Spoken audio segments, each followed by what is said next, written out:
एक पशुपति व्रत होता है। यदि कोई विशेष समस्या हो जो आप नहीं बता सकते किसी को, बहुत तकलीफ चल रही हो, बहुत कष्ट हो रहा हो, बहुत ज्यादा दुखी हो, तो 5 सोमवार पशुपति व्रत कर लो। कितने सोमवार? 5। पशुपति व्रत करने का नियम अच्छे से समझिएगा। 5 सोमवार करना है। कोई से भी सोमवार से चालू कर सकते हो। कैसे करना है? सुबह के समय पर भगवान शंकर का अभिषेक पूजन करने मंदिर में चले जाओ, पूजन अर्चना आराम से कर आओ। शाम के समय वही थाली लाकर घर में रख लो। सुबह के समय फलहार कर लो या मीठे का भोजन कर लो। अर्थात मीठा का भोजन मतलब फलाहारी भोजन, जो भी मीठे का है वो करें। शाम के समय घर से 6 दिए लगाकर लेके जाएं घी के। कितने दिए? 6। साथ में कुछ मीठा बनाकर लेकर जाएं। शंकर जी के मंदिर में जाकर मीठे के 3 हिस्से कर दें। 2 हिस्से मंदिर में रख दें, 1 हिस्सा अपने साथ लेकर आना। मंदिर से जो 6 दिए लेकर गए हो वो 5 दिए भगवान शंकर के सामने लगा दो पशुपति नाथ के नाम से, अपनी कामना कर दो। 1 दिया वापिस रख के थाली में लिया। जब घर में प्रवेश करें, घर के अंदर प्रवेश करते समय राइट भाग में प्रवेश करेंगे, उसका सीधा हाथ प्रवेश करते समय राइट भाग में जो दिया लेकर आए हो वो दिया दरवाजे के बाहर लगा दीजिए। घर के अंदर प्रवेश कर जाओ। जब भोजन करो शाम को, तो जो आपने 3 हिस्से करे थे उसका जो हिस्सा लेकर आए हो वो हिस्से के साथ में भोजन कर लीजिए। इसको कहते हैं पशुपति व्रत। मात्र 5 व्रत कर लो। अगर कोई समस्या है, तकलीफ है, बहुत कष्ट है, तब कोई दिक्कत आ गई है, कोई बीमारी आ गई है, बहुत कष्ट ज्यादा हो रहा है, कोई कर्जा बढ़ गया है, कोई देन लेन रह गया है, कोई परेशान कर रहा है, तो पशुपति व्रत आप कर सकते। ये व्रत आपके जीवन में 5 व्रत करोगे और काम सफल हो जाए। इसको कहते हैं पशुपति व्रत। प्रयास करना जब जब जिस महीने में जो प्रदोष पड़ा करे, जब प्रदोष पड़े, बन सके 1 बेलपत्र, बन सके 5 बेलपत्र, शमी पत्र, हरे मुंह,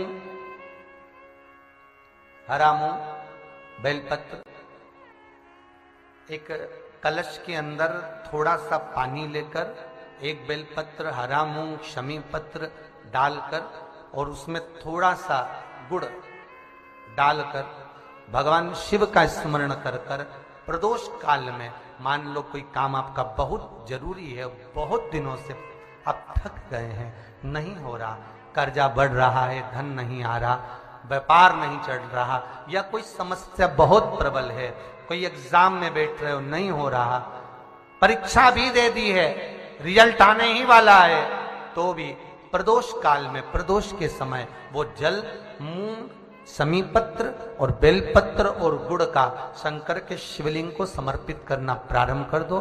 2 या 3 प्रदोष करोगे, बाबा आपकी मनोकामना शीघ्र पूर्ण कर देगा। 2 या 3 करोगे, बाबा करेगा। है कि सोमवार की अगर प्रदोष पड़ती है, बहुत ध्यान से सुनना महाराज, सोमवार की प्रदोष पड़ती है तो शंकर भगवान कैलाश पर निवास करते हैं। मंगलवार की प्रदोष पड़ती है तो शिव काशी में निवास करते हैं।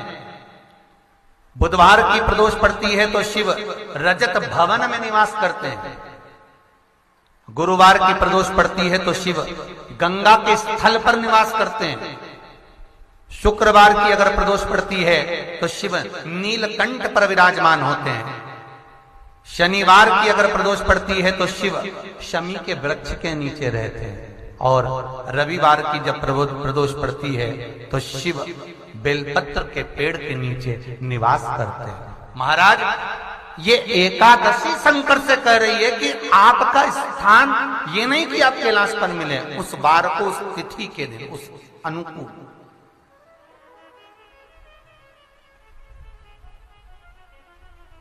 हमारे यहां कहते हैं सोमवार की जो प्रदोष पड़ती है वो इच्छा पूर्ति करती है। मंगलवार की प्रदोष रोग से मुक्ति देती है। बुधवार की प्रदोष कामना की पूर्ति करती है। गुरुवार की प्रदोष शत्रुओं का नाश करती है। शुक्रवार की प्रदोष सुख और शांति देती है। शनिवार की प्रदोष संतान का सुख देती है। और रविवार की प्रदोष जो काम दुनिया में कोई नहीं कर सकता वो अचूक फल की प्राप्ति रविवार की प्रदोष करा देती है। महाराज, ऐसी प्रदोषों का नियम वर्णन किया चाहिए। भगवान कहते ठीक है, तू थोड़ी देर खड़ी हो, एकादशी सम्मुख खड़ी हुई।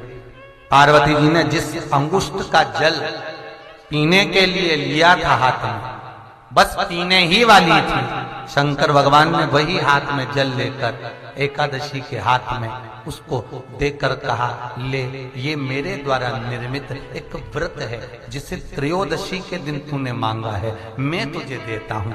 आज इस व्रत का फल मैं तुझे प्रदान करता हूं। अब तू जिस जीवात्मा को लेकर जाएगी उसका पाप प्रबल नहीं होगा। किसी स्त्री, पुरुष, बालक, बुजुर्ग जो भी होगा जिसने प्रदोष का व्रत करा होगा, वो जीवात्मा को तू किसी फल की कामना से नहीं, स्वतः ही लेकर चली जाए।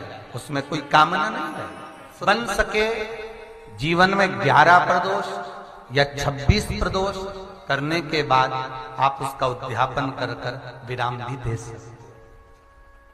पर जीवन में एक बार प्रदोष का व्रत मौका मिले, जिस कामना से जिस दिन का भाव आपके मन में आए कि मुझे रोग से मुक्ति पाना है तो ये प्रदोष मुझे करना है, मैं रोग मुक्ति के लिए, हम जो भी आपके मन में आ रहा है, संतान प्राप्ति के लिए शनिचरी प्रदोष, आप उसका स्मरण करें।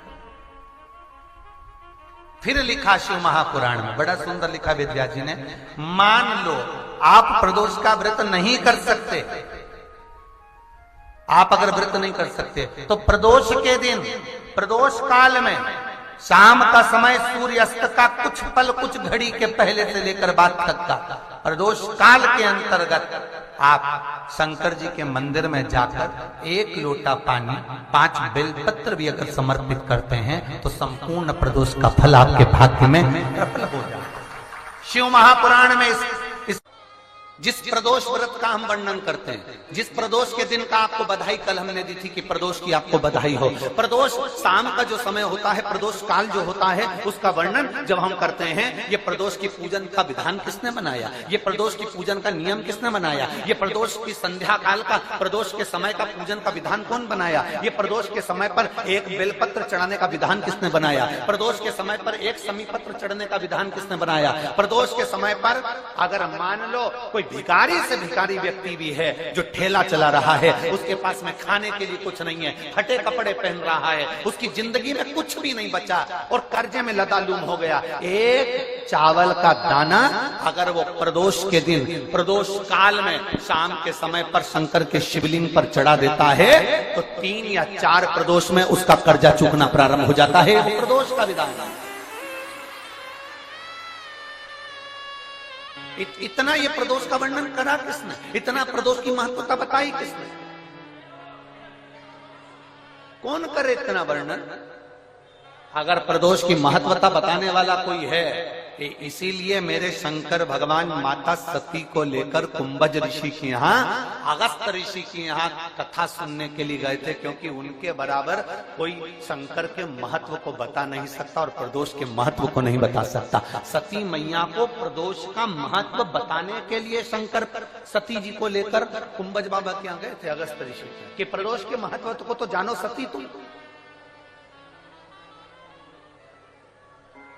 तुम प्रदोष के महत्व को तो सती जानो, तुम प्रदोष के महत्व को तो सती पहचानो कि प्रदोष का महत्व क्या होता है, प्रदोष काल का महत्व क्या होता है, प्रदोष के समय का महत्व क्या होता है। जिस समय पर सूरज डूब रहा हो, चंद्र प्रकाशित हो रहा हो, दोनों का मेल हो रहा हो, ना तो पूरा सूरज डूबा है, न पूरा चंद्र आया है, ना पूरा अंधेरा है, ना पूरा उजाला है, उस समय को प्रदोष काल कहा गया, उस समय को प्रदोष का समय कहा, प्रदोष काल कहा। अब कई लोग हमसे कहते हैं, गुरुजी आप हमको प्रदोष का समय बताया करो कि प्रदोष काल किसको कहते हैं, प्रदोष का समय किसको कहते हैं। अब एक बात हम आप सबसे कहना चाहते हैं, जितने लोग आस्था चैनल पर सुन रहे हैं, जितने फेसबुक यूट्यूब पर सुन रहे हैं और जितने रेवाड़ी की इस पवित्र धरा पर कथा को सुन रहे हैं, आप सबसे एक बात कहना चाहेंगे, अगर हम समय देखकर बताएं आपको कि शाम को 6 बजे, 6:30 बजे, 6:30 पे लेकर 7:30 के बीच में ये समय है, या 5:30 से लेकर 6:30 तक का ये समय है, या हम तुमको बोल दें कि इतनी बजे ये समय प्रदोष काल का रहेगा या इतनी बजे ये समय रहेगा, तो देखिए कभी कभी ठंड का समय आता है तो दिन जल्दी ढल जाता है। कभी कभी गर्मी का समय रहता है तो दिन बहुत लेट ढलता है। इसलिए समय की गणना से मत चलो, आप तो ये अंदाजा लगाकर रखो कि दिन ढल रहा हो, अंधेरा होना शुरू हो रहा हो, सूरज डूब रहा हो, चंद्र प्रकाशित हो रहा हो, अंधेरा अपना काम कर रहा है, सूरज ढलता जा रहा है, दिन कम होते चले जा रहा है और अंधेरा थोड़ा बढ़ते चले जा रहा है। इन दोनों का जो मिलन का समय हो, अब वो कितनी भी बजे, आप तो बस उसके मिलन का समय निकाल लो, वही समय प्रदोष काल कहलाता है, वही समय प्रदोष।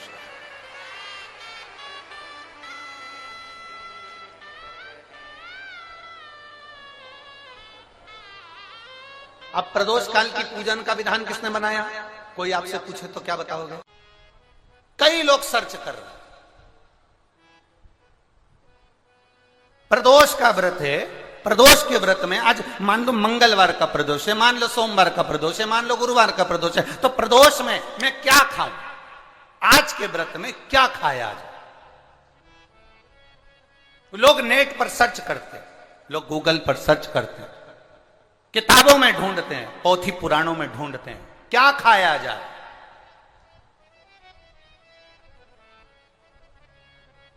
हम क्या खाएं जिससे भगवान हमारे व्रत को स्वीकार करे और हमारे व्रत को स्वीकार करे और हमें दर्शन दे। हम क्या खाएं? हमारा तो केवल इतना सा निवेदन है, किसी भोले व्यक्ति का, किसी गरीब व्यक्ति का धन मत खाओ, प्लाट मत खाओ, उसका पैसा मत खाओ।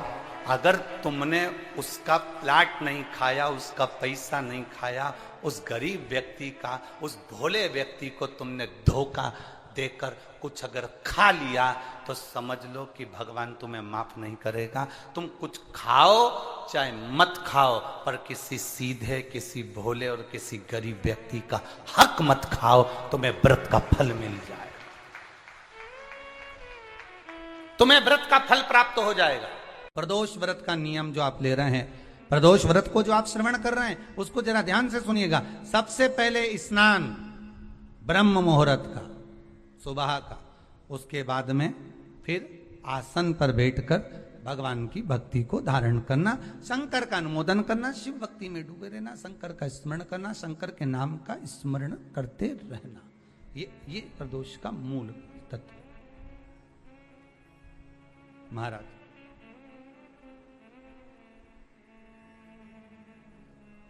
प्रदोष व्रत करने वाले को भोजन नहीं करना चाहिए,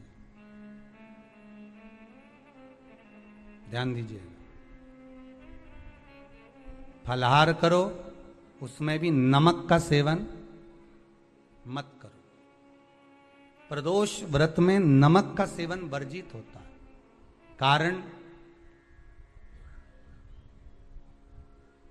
क्या कारण होता है? उसका एक कारण माना गया, नमक की वर्जितता। जिस समय पर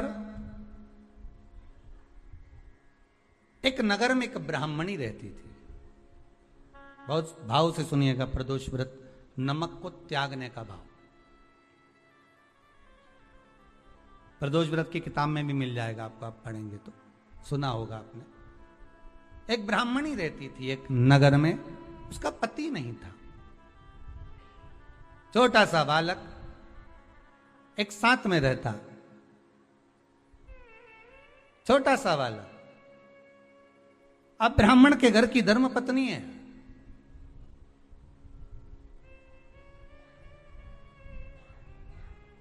ब्राह्मण कर्मकांड करने वाला, पूजन करने वाला, पाठ करने वाला, अनुष्ठान करने वाला, पूजन करने वाला, मंत्र जाप करने वाला, भगवत भक्ति में डूबने वाला।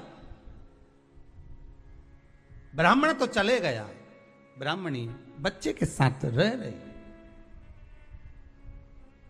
क्या करे वो? अकेली निवास कर रही,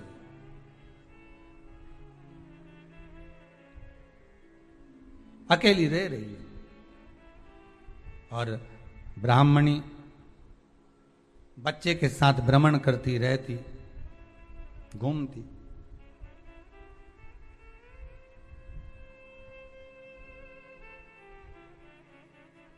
कहीं कहीं दर दर जाकर कुछ भिक्षा को मांग कर लेकर आ जाती, और भिक्षा लाने के बाद में उस भिक्षा को जब लेकर आती तो अपने बच्चे को भी खिलाती और स्वयं भी उसका पान करती।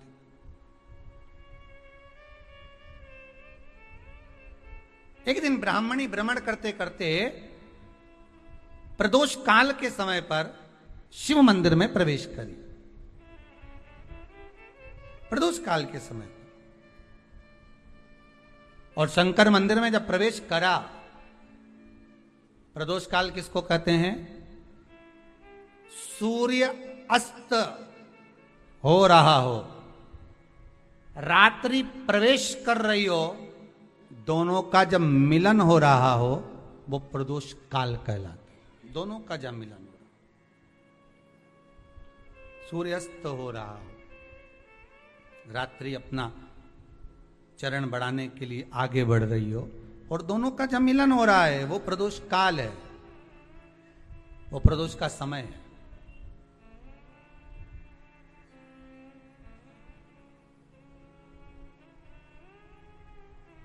ब्राह्मणी मंदिर में प्रवेश कर रही, जब ब्राह्मणी मंदिर में प्रवेश करी, मंदिर के अंदर पहुंची, प्रदोष काल का समय था, प्रदोष का समय चल रहा था, और प्रदोष काल के उस समय में, प्रदोष काल के उस समय में जब ब्राह्मणी ने देखा कि कोई भगवान की भक्ति में लगा हुआ है, भगवान के रस तत्व में डूबा हुआ है, आज ब्राह्मणी के पास में कुछ पदार्थ नहीं है, अपने बच्चे का पेट भरने के लिए कोई सामग्री नहीं है, और कुछ आस लेके वो प्रवेश करी है, कुछ आस लेकर वो अंदर प्रवेश कर जाती है।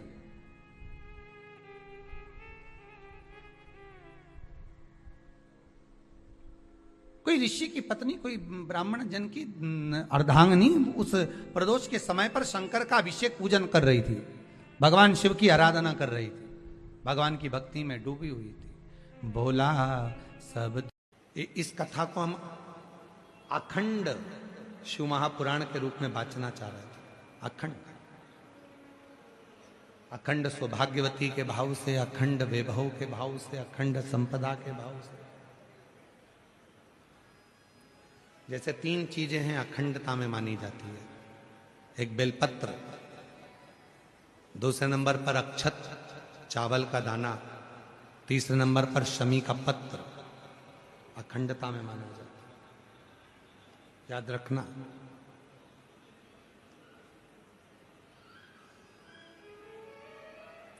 एक बेलपत्र एक ऐसी है कि अगर भगवान शंकर के मंदिर में शिवजी पर, शिवलिंग पर चढ़ाई जाती है, भले वो वहीं से उठाकर धोकर क्यों ना चढ़ाई गई,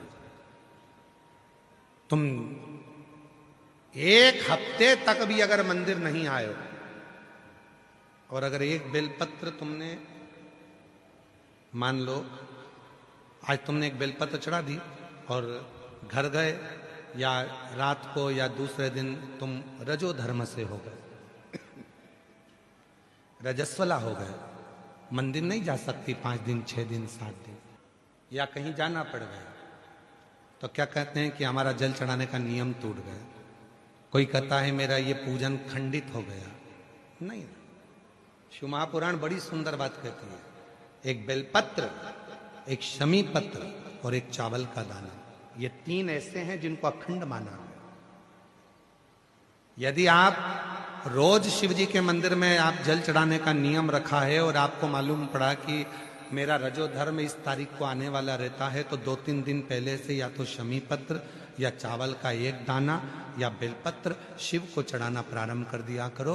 तो आप यदि 15 दिन भी मंदिर नहीं गए हो तो भी आपका जल अखंड निरंतर स्वीकृत किया जाता है, अखंड। भले तुमने 10 दिन 15 दिन उस जल को नहीं चढ़ाया, तुम 5 दिन 7 दिन नहीं जा सकी, मंदिर नहीं पहुंची, तुम मंदिर तक नहीं जा पाए, तुम कोई कार्य में लग गए, तुम नहीं पहुंचे, और उस जल को अखंडता में, अखंड। क्यों? एक बात आप लोगों ने, पशुपति व्रत किसी ने करा? हाथ उठाओ जरा, किन किन ने करा? सारे पंडाल वाले? हाँ ठीक है, रखिए। पशुपति व्रत में एक बात कही जाती है, 3 चीजें हैं। एक है पाशुपत्य अस्त्र, दूसरे नंबर पर है पाशुपत्य योग, और तीसरे नंबर पर है पशुपति व्रत। 3 चीज। इसमें जो पशुपति व्रत होता है, इस व्रत में कथा में कहा जाता है कि आप लोग जब व्रत करो और 2 व्रत हो गए, या आपको बीच में कहीं जाना पड़ गया, या रजोधर्म आ गया, या कोई काम आ गया, आप शादी में चले गए, फंक्शन में चले गए, बीच में आपका जो 2-3 व्रत छूट गए, उसके बाद वापिस व्रत करोगे, तो कई लोग कहते हैं हमारा खंडित हो गया। नहीं नहीं, खंडित नहीं हुआ। पशुपति व्रत 5 व्रत होते हैं। बीच में अगर तुम कहीं चले भी गए, कोई फंक्शन में चले गए, बाहर चले गए, देश विदेश चले गए, कोई रजोधर्म में चले गए, तो आप उस व्रत को नहीं करते हो। पर वो व्रत भले तुमने नहीं करा, पर इसके पहले तुमने जो शंकर जी की पूजन करी थी, इसके पहले तुमने जो पशुपति व्रत करा था, पिछले सोमवार को जो तुमने पशुपति व्रत करा उसमें जो बेलपत्री चढ़ाई, पिछले सोमवार को तुमने पशुपति व्रत करा उसमें जो चावल का दाना चढ़ाया, पिछले सोमवार को जो तुमने पशुपति व्रत करा उसमें भूल से भी तुमने अगर शमी पत्र या चावल का दाना या बेलपत्र कभी चढ़ाया है, तो वो व्रत तुम्हारे चाहे 15 सोमवार छूट गए, 5 सोमवार छूट गए, 3 सोमवार छूट गए, 4 सोमवार छूट गए, पर वो व्रत तुम्हारा अखंड कहलाता है। भले तुम उसको करो चाहे मत करो। फिर वापिस आते हो, वापिस आने के बाद फिर व्रत करते हो। अब तुम्हारा तीसरे नंबर का व्रत है, फिर चालू हो जाता है। चौथे नंबर का व्रत फिर हो जाता है। फिर कहीं जाना पड़ गया, फिर एक व्रत रह गया, फिर वो मान्य होगा। तो वो खंडित नहीं होता, खंडित नहीं।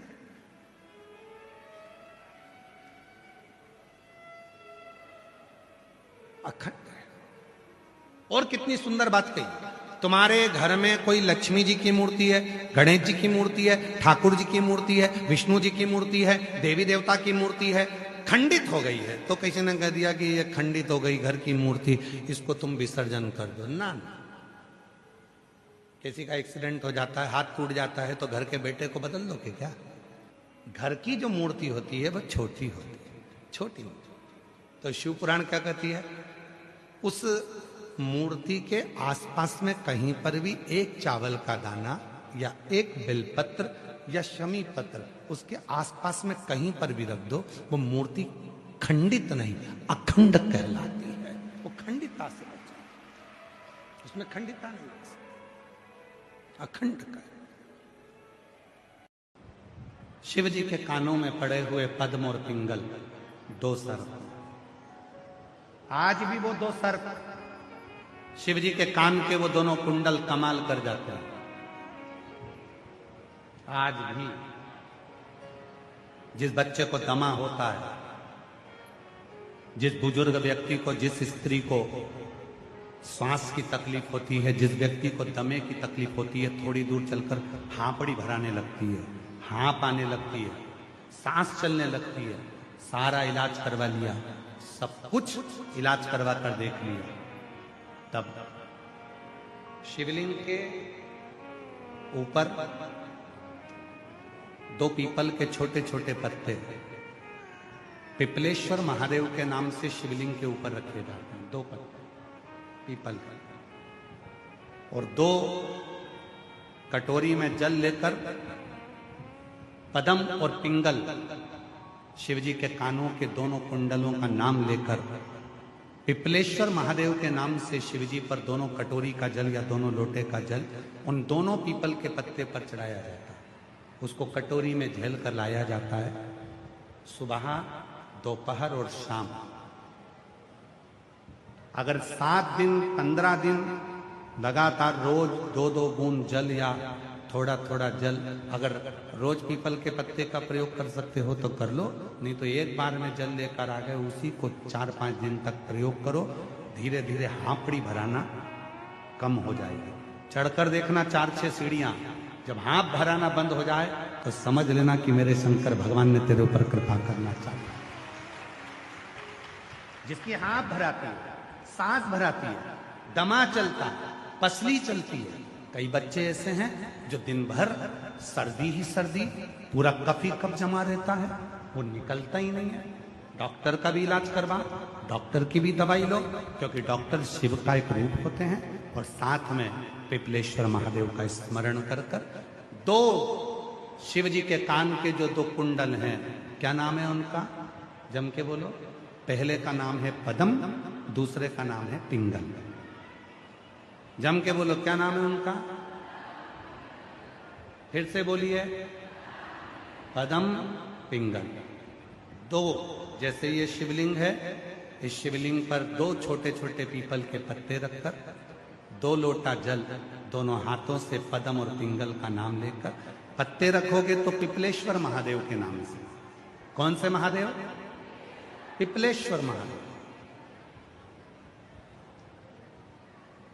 और जो जल चढ़ाओगे वो पदम और पिंगल के नाम से। और उसी जल को जब लेकर आओगे और उस जल को रोज थोड़ा थोड़ा थोड़ा थोड़ा लेना चालू करोगे, धीरे धीरे हांपड़ी, सांस, दमा जो एकदम भरा जाता है, चलते नहीं बनता, थकान सी लगने लगती है।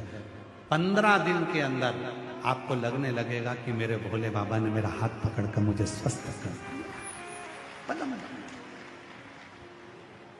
ये शिवजी के कानों में पड़े हुए ये 2 कुंडल नहीं, ये वो कुंडल है। हर तरह से जब टूट गए, हर तरह से जब समाप्त हो गए, हर तरह से परेशान हो गए, तब